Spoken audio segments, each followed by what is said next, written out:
Hello' ৰাইজ, সৰুকৈ video' এটা বনাইছোঁ দেই। ভিডিঅ'টো এনেধৰণৰ বনাইছোঁ।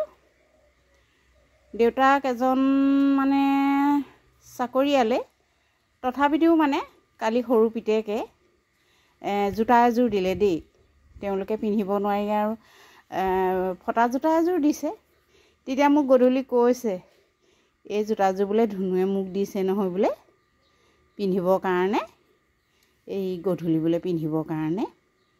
তেতিয়া চাওকচোন, দেউতাকে অথচ নতুন জোতাই কিনি আনি পিন্ধিবহি পাৰে, তথাপিতো যে ল'ৰা ছোৱালীয়ে পুৰণা এটা বস্তু ফটা এযোৰ জোতা দিলতো দেউতাকে মানে জহতে হাঁহিছে, কিমান সুখী।